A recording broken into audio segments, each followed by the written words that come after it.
देशातला शेतकरी खऱ्या अर्थानं संपन्न व्हायचा असेल तर इंधन आणि ऊर्जा निर्मितीकडे वळावंच लागेल असं आग्रही प्रतिपादन केंद्रीय भूपृष्ठ वाहतूक मंत्री नितीन गडकरींनी केलं आहे। पुण्यातल्या SILC तर्फे आयोजित कृषी ज्ञान सोहळ्यात ते बोलत होते। ग्रामीण भागात ज्ञान, विज्ञान, तंत्रज्ञान आणि कौशल्याचं रूपांतर संपत्तीत व्हायला हवं अशी अपेक्षाही गडकरींनी व्यक्त केली।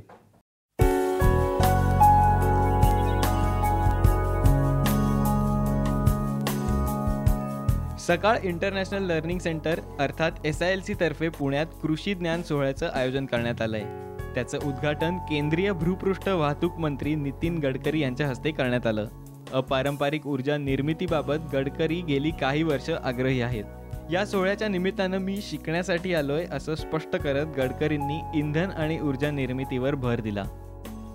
जनावर जे खात नाही तो जो बायोमास आहे तो डायजेस्टर मध्ये टाकायचा आणि बायोडायजेस्टर मधून मिथेन तयार करायचा आणि मिथेन मधून CO2 अलग करायचा आणि CO2 नंतर बायो CNG असेल त्या बायो CNG वर बसेस चालवायच्या।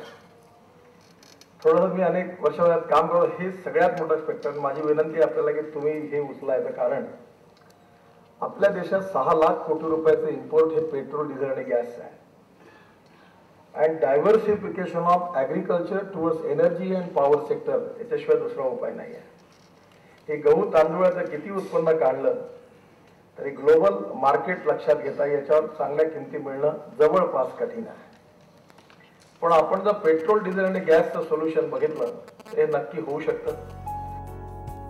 या उपक्रमांसंदर्भातली माहिती अध्यक्ष प्रतापराव पवार यांनी दिली। शेतकऱ्यांचे प्रश्न मुळापासून संपवणं आवश्यक आहे। त्यासाठी Agrowon, Sakal relief fund, Tanishka, delivering change foundation, Pemandu या माध्यमातून सकाळ माध्यम समूहाचे प्रयत्न सुरू आहेत। या कार्यात अधिकाधिक नागरिकांनी सहभागी व्हावं असं आवाहनही त्यांनी केलं। सकाळ हे पुढाकार घेतं, लोकांचं सहकार्य घेतं, त्यांना काम करायला प्रेरित करतं, मार्गदर्शन करतं आणि त्यांचा प्रश्न सोडवायचा प्रयत्न करतं। आपले प्रश्न आपण सोडवण्यासाठी प्रयत्न करा, मग सरकारी मदत मिळते, इतर गोष्टींची मदत मिळते, हा आमचा अनुभव आहे। ॲग्रिकल्चर करता आमच्याकडे पूर्ण स्कीम तयार आहे। स्किल डेव्हलपमेंट गव्हर्नमेंट ऑफ इंडियाची जी उत्तम स्कीम आहे ती शेतीसाठी कशी लागू करता येईल याचं कम्प्लीट ब्लूप्रिंट सकाळी तयार केलेलं आहे। एक बारामतीमध्ये दिलेलं आहे, एक मुख्यमंत्र्यांनी दिलेलं आहे। ज्यांना ह्या गोष्टींमध्ये काम करायची इच्छा आहे त्याला सकाळ मार्गदर्शन करू शकेल आणि त्यात थोडासा आम्हाला अनुभव पण आहे। सकाळ इंटरनॅशनल लर्निंग सेंटर हे स्पेशालिटी स्किल्स डोमेनमध्ये काम करण्यासाठी याची स्थापना झालेली आहे। ॲग्रिकल्चर हा एक स्पेस आहे जिथे आपण काम करतोय। दुसरा स्पेस जिथे आपण खूप मोठं काम करायचा प्रयत्न करतोय तो आहे बिझनेस डोमेन। तिसरा एरिया जिथे आपण कोर्सेस लॉन्च केले आहेत ते आहे वॉटर आणि इन्फ्रास्ट्रक्चर मॅनेजमेंट।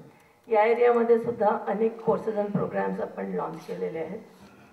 आणि चौथा एरिया, कारण आम्ही मीडिया कंपनी आहोत, so in the media space also we started certain courses and programs.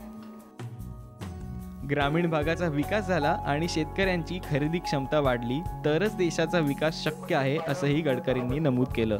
सकाळच्या माध्यमातून सुरू असलेल्या कौशल्य विकसनांचंही गडकरींनी कौतुक केलं।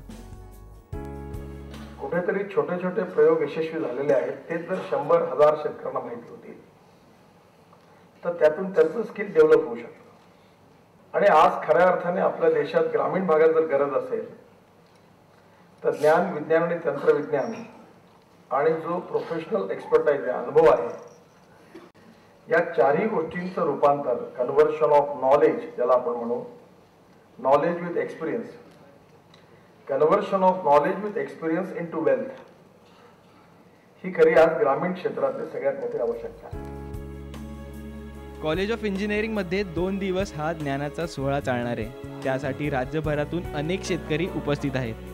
वर्षभरात जवळपास 1800 शेतकऱ्यांनी SILC मधून प्रशिक्षण घेतलंय। त्यांच्या ज्ञानवर्धनाचा उद्देश या सोहळ्यामागे आहे। उद्घाटनावेळी झालेल्या कार्यक्रमात नेटाफिम इरिगेशनचे व्यवस्थापकीय संचालक रणधीर चव्हाण आणि पुणे कॉलेज ऑफ इंजिनिअरिंगचे संचालक डॉक्टर अनिल सहस्त्रबुद्धे व्यासपीठावर उपस्थित होते। Netafim irrigation India private limited हे कार्यक्रमाचे सहप्रायोजक, तर सह्याद्री इंडस्ट्रीज नॉलेज पार्टनर आणि द लावल हे सिल्वर पार्टनर आहेत। ब्युरो रिपोर्ट, साम TV।